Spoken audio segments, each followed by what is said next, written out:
Salut tout le monde, c'est moi Laurent, chinois francophone qui vit aux États-Unis. Bienvenue sur ma chaîne. Aujourd'hui, on va faire une petite dégustation dans un fast-food ou restauration rapide, Arby's. Vous êtes prêts? Ouais, je suis prêt. Vous avez la tête qui tourne un peu? Hi, I think I would like a smokehouse brisket burger, please. Okay, the smokehouse brisket. Okay. And I would like a side of potato cakes. Alright, the 2-piece, 3-piece, or 4-piece potato cake. 2-piece, please. 2-piece, okay. And I would like a chocolate, ultimate chocolate milkshake, please. And what size for that? Small, please. Small, okay. Yes. And what else could I get for you? I think I'm good for tonight, thank you. Okay, so that'll come to $12.97 for you at the window. Thank you. You're welcome. C'est ce qu'on a. Je me suis procuré un milkshake là, au chocolat, c'est taille small ou petit. Alors ça c'est intéressant. Ça c'est on dit des gâteaux de patates. C'est bon, 2 morceaux. Ça m'a coûté assez beaucoup quoi. Voilà. Et voilà, ça c'est le burger, on peut dire. Et c'est pas un burger traditionnel. C'est pas un burger traditionnel qu'on voit à Arby's. C'est pas du steak comme ça, c'est comme des lames, du bœuf rôti. Je vais vous montrer à l'intérieur, voilà, c'est comme ça. C'est du bœuf rôti. Des lames, pas un peu comme kebab en France. Des steaks comme McDo ou quoi, le Big Mac, ça n'existe pas, ça fait pas partie d'Arby's. Alors, c'est ce qu'on a aujourd'hui. On va regarder un peu le prix. Le prix brut. On va voir là. $6.39 pour le burger. Et les potato cake, 2 morceaux. C'est $2.39. Et le chocolate shake, $3.09. Total brut, $11.87. Et la TVA, $1.10. Total, $12.97. Je pense que j'ai fait des frais, en fait, c'est assez cher pour un burger comme ça, plus de presque $7 déjà, ou à peu près $6.39. Je pense que c'est un peu cher, mais j'espère que ça va valoir le coup. Et voilà. Ça, c'est un peu le site web que je vais vous montrer là. Signature Sandwich. Voilà, ça, je me suis procuré celui-là. Smokehouse Brisket. Voilà, ça c'est toujours plus beau dans l'image du site web. C'est en général moins beau. Voilà, on a des gyros, en fait on dit gyro en anglais. Ça c'est quasiment un kebab, mais kebab à la grecque. C'est pas comme en France, voilà c'est l'image. Peut-être que la prochaine fois je ferai une dégustation de ça. Il y a une promotion en fait, tu peux t'en procurer 2 comme ça, à $6. Je l'ai vu sur l'affiche mais je l'ai pas fait. Mais en tout cas, je pourrais toujours faire la prochaine fois alors.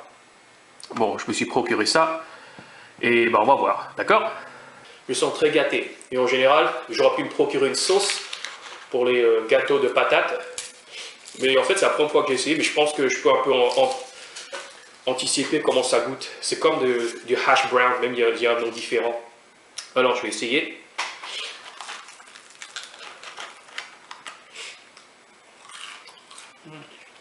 Ouais, bon. C'est du hash brown quasiment. Alors, milkshake.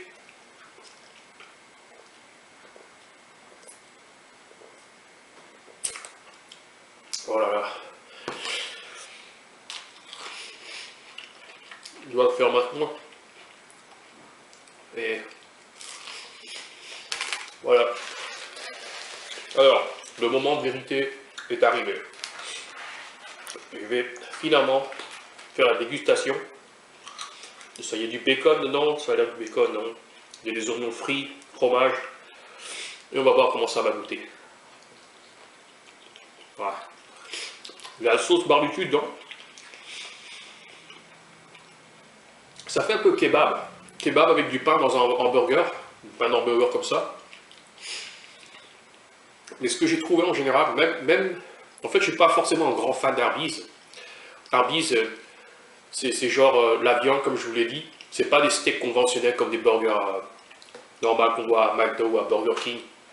C'est plutôt des jambon, quoi. C'est très très, quand je vois, rien qu'à regarder les affiches ou les photos, ça a l'air très salé, et j'avais pas tort. C'est hyper salé.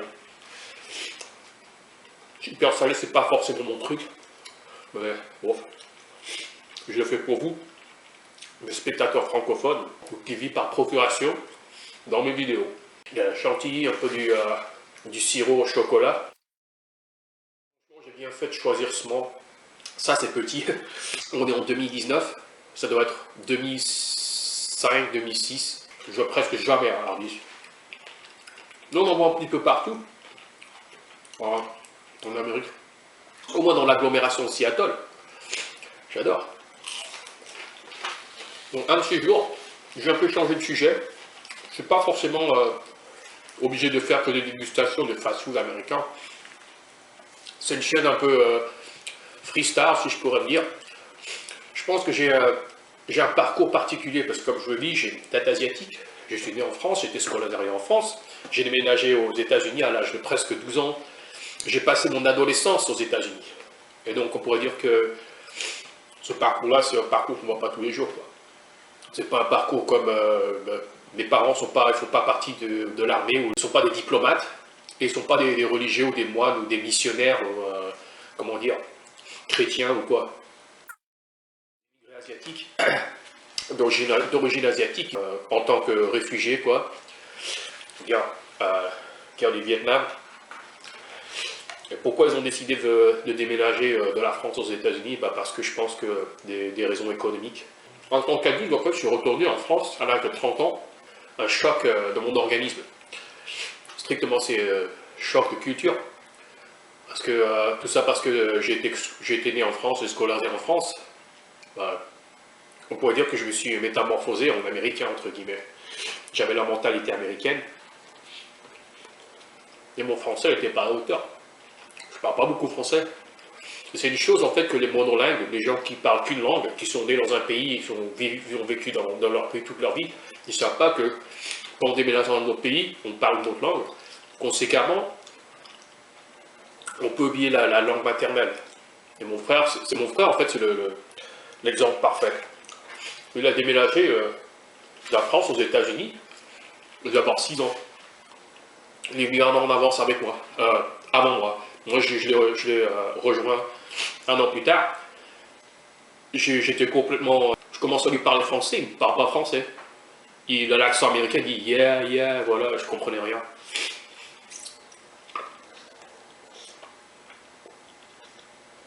En fait, comment on se communiquait alors s'il ne parlait pas français? Moi, je ne parlais pas l'anglais, on parlait cambodgien. Et c'est un choc, quoi. Lui, il s'est intégré un petit peu meilleur, je pense, parce que il est moins timide que moi aussi. Mais en général, quand tu es plus jeune, c'est plus facile à t'adapter à un nouveau pays que quand tu es un peu plus vieux. Et en fait, c'est graduel. Le plus vieux que tu deviens, le plus difficile, en fait, il est de venir à intégrer un nouveau pays. Surtout quand tu apprends la langue. Quand tu apprends la langue, le plus vieux que tu débarques dans un nouveau pays, le plus fort ton accent. En fait, tu parles avec un accent très fort. Et donc moi, même si je parle anglais aujourd'hui, je suis plus à l'aise en anglais qu'en français, mais quand je parle anglais, j'ai l'accent un petit peu français, peut-être un petit peu cambodgien. Je pense que j'aime bien partager mon parcours avec vous. Ah oui, alors, quand j'ai quitté la France en 91, j'ai fait un retour pendant les vacances d'été en 94. Et c'était trop marrant. Parce que ce qui se passe, en fait, mes oreilles ou mon entente, en fait, en général, je n'étais pas acclimaté à entendre la langue française. Et ça m'a pris à peu près une semaine de réacclimater à la langue française. Et donc, quand j'en parlais français, mais je ne comprenais pas, quoi. C'était que des sons. C'était je ne comprenais pas. C'était comme ça, j'étais dans l'aéroport de Charles de Gaulle-Roissy. Il y avait une dame qui était gentille, qui était très gentille avec moi, elle dit bonjour, blablabla, et je comprenais rien, mais j'ai fait oui, oui. Et éventuellement, je pense que je me suis réacclimaté un peu à parler français, même que si j'avais un peu l'accent anglophone quand je parlais français, comme je l'ai maintenant. J'ai passé 2 mois dans la Normandie, à 94. Et voilà. J'ai de la famille encore qui vivent en France. En fait, principalement, en général, tous mes cousins du côté de mon père, ils vivent en France, sauf un oncle à moi, le frère de mon père, qui vit en Californie. Et on s'entend pas très bien, donc je lui parle pas très beaucoup. Il a des filles, en fait, qui sont nées aux États-Unis, elles parlent anglais, etc. Alors, j'espère que cette vidéo vous a plu, un peu l'information que je vous ai fournie. J'adore un peu partager mon parcours avec les gens qui écoutent, quoi. Je ne sais pas combien de gens qui m'ont visionné cette vidéo, mais je suis content de partager mon parcours avec vous. Je vais vous surprendre. Une autre vidéo, on va faire la musculation, boire de l'eau et boire du thé vert et faire vraiment une séance de sport très sain. Je vais vous surprendre un jour. Ça sera marrant. C'est hyper salé. En tout cas, merci de m'accompagner, d'avoir visionné cette vidéo jusqu'à ce point-là. Si vous avez fait ça, tant mieux pour vous. On voit beaucoup de Français en France, en Amérique, où j'habite dans la communauté de Seattle. Mais il y a un consulat français un petit peu partout dans le monde. Il y a un consulat à Seattle. C'est des expatriés qui vivent en Amérique et on ne sait vraiment pas pourquoi. En général, je pense que les Français sont vraiment contents d'être en France parce que tu vis une belle vie en France. Mais vraiment les Français qui ménagent aux États-Unis, c'est ceux qui sont vraiment des capitalistes ambitieux, quoi. Ils viennent ici, ils viennent en commerce, c'est des battants, quoi. Bien sûr, je les respecte. Quelquefois, c'est l'amour international. Parce que moi, je suis allé à l'ambassade des États-Unis pour confirmer ma carte de séjour. Bah, la majorité des gens que j'ai vus devant moi, en fait, c'est des Français en fait, qui ont épousé une Américaine. C'est ce qui est intéressant, c'est des hommes français avec une Américaine. Au moins 2. Je me rappellerai tout. C'est intéressant, parce que moi, je suis rentré dans l'ambassade des États-Unis. C'est un peu surréel, en fait, parce que quand tu rentres dans le bâtiment, c'est carrément le territoire américain.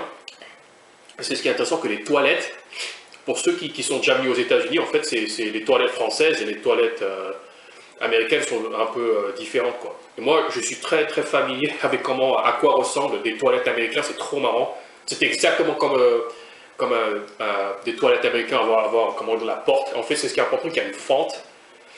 On voit la porte et c'est trop bizarre parce que si en fait tu passes un peu, tu peux voir l'intérieur des toilettes et c'est trop bizarre, c'est flippant en fait, moi je dirais. Mais c'est marrant parce qu'ils l'ont importé des États-Unis dans un territoire français, en fait ils l'ont établi. Voilà, c'est trop marrant. Bon, c'est fini. Alors, on va peut-être commencer une petite conversation avec nous. Qu'est-ce que vous pensez de burger ou qu'est-ce que vous pensez de moi? Vous pouvez faire un commentaire dans la section de commentaires. Vous avez déjà essayé Arby's? Si c'est le cas, vous avez aimé ou pas aimé? Qu'est-ce que vous avez commandé? Quel est votre burger favori d'Arby's? Et voilà, c'est la fin de la vidéo. Si elle vous a plu, cliquez sur like et aussi partagez-la avec un de vos potes. Si vous voulez en voir plus, abonnez-vous et n'oubliez pas de cliquer sur la cloche afin de recevoir la vidéo le moment où elle est téléchargée. Je vous remercie beaucoup, je vous souhaite une bonne journée et bye bye. Ciao, ciao.